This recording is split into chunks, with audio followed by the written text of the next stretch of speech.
El Señor esté con ustedes. Y con tu espíritu. Del Santo Evangelio según San Marcos.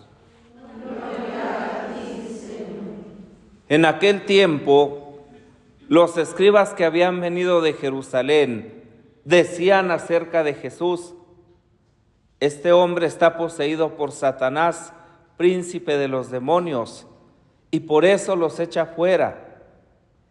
Jesús llamó entonces a los escribas y les dijo en parábolas: ¿cómo puede Satanás expulsar a Satanás? Porque si un reino está dividido en bandos opuestos, no puede subsistir. Una familia dividida tampoco puede subsistir. De la misma manera, si Satanás se rebela contra sí mismo y se divide, no podrá subsistir, pues ha llegado su fin. Nadie puede entrar en la casa de un hombre fuerte y llevarse sus cosas, si primero no lo ata. Solo así podrá saquear la casa. Yo les aseguro que a los hombres se les perdonarán todos sus pecados y todas sus blasfemias, pero el que blasfeme contra el Espíritu Santo nunca tendrá perdón. Será reo de un pecado eterno. Jesús dijo esto porque lo acusaban de estar poseído por un espíritu inmundo. Palabra del Señor. Gloria a ti, Señor Jesús. Muchas de las veces solemos pensar que podemos llevar nuestra vida de forma diluida, de forma light, sin mucha referencia al Espíritu de Dios, sin mucha referencia a Jesucristo, e inclusive podemos pensar que podemos encubrir nuestro pecado y que al final pues Dios nos perdonará. Y la primera lectura tomada de la carta a los Hebreos nos dice claramente que Cristo Jesús al final se manifestará no para quitar el pecado, sino para salvar a aquellos que lo aguardan, aquellos que lo esperan.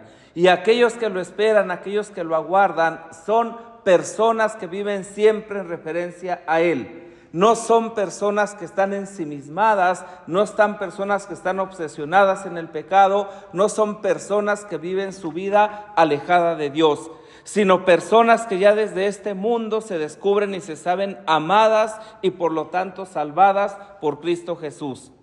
Muchas de las veces solemos escuchar en las personas, ¿verdad? Decir, bueno, con que me arrepiente en el último momento de mi vida, y no sabemos si vamos a tener tiempo de arrepentirnos. Y Jesús nos lo advierte constantemente para que estemos atentos y vigilantes. El pasaje del Evangelio de hoy nos trae dos enseñanzas principales. Primera, la necesaria unidad que debe reinar entre nosotros. En cualquier estrato social, en la familia, en la iglesia, en la orden, en la comunidad a la que cada uno pertenece, es absolutamente necesaria una comunión fraterna, es necesaria una comunidad auténtica. Si nosotros no somos capaces de vivir en la unidad, en primera no estamos testimoniando ese sentido pleno y absoluto de la vida consagrada que ha de manifestar el reino de Dios aquí en la tierra. Y la forma de manifestar el reino de Dios aquí en la tierra es a través de la unidad, a través de la comunión.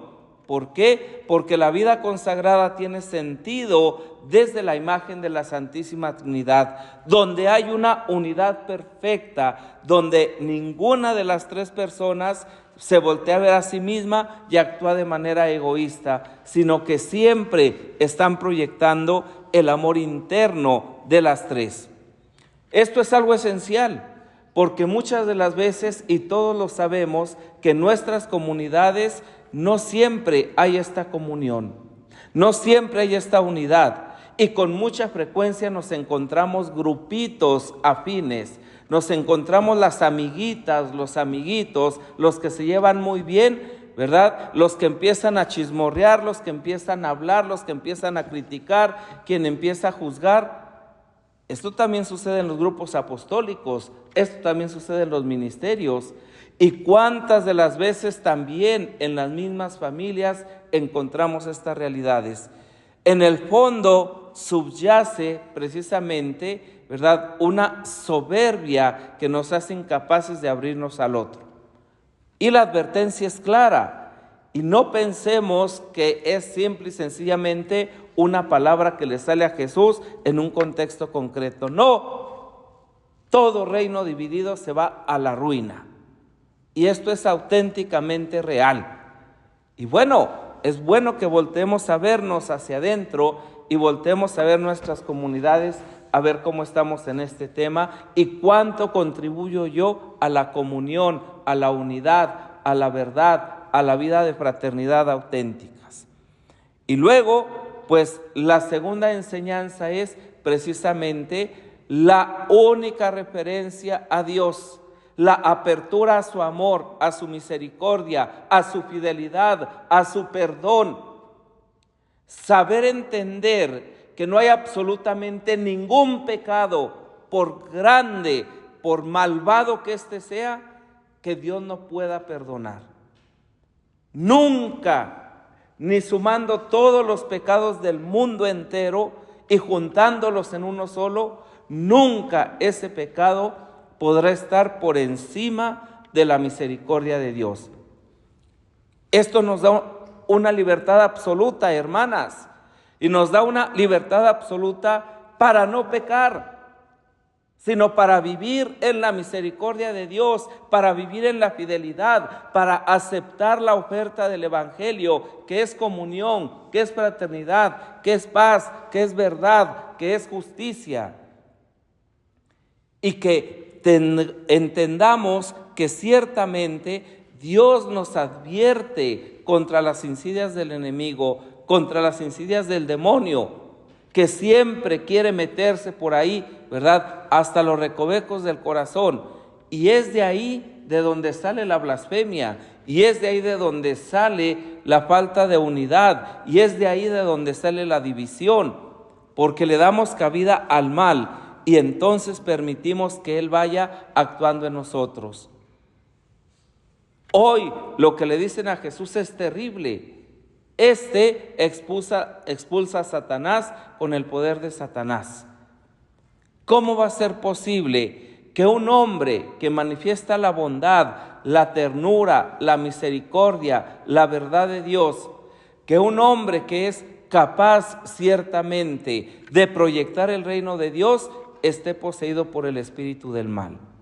Solo que Dios está por encima del espíritu del mal, y solo que Dios tiene el poder sobre el mal.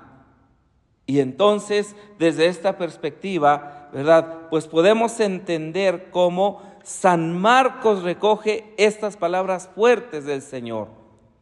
El que blasfema contra el Espíritu Santo no tendrá perdón jamás. Es culpable de pecado para siempre. La blasfemia imperdonable contra el Espíritu Santo la constituye esa actitud de los fariseos de cerrarse a la gracia y tergiversar los hechos sobrenaturales, debido a que con ella se excluye la fuente misma del perdón. Todo pecado, por grande que sea, es perdonado, porque la misericordia de Dios es infinita. Pero para que sea posible el perdón, es necesario reconocer mi pecado, dolerme de él e implorar el perdón y la misericordia de Dios. La actitud de cerrazón es la que impide el perdón de Dios, ya que anula toda posibilidad de arrepentimiento.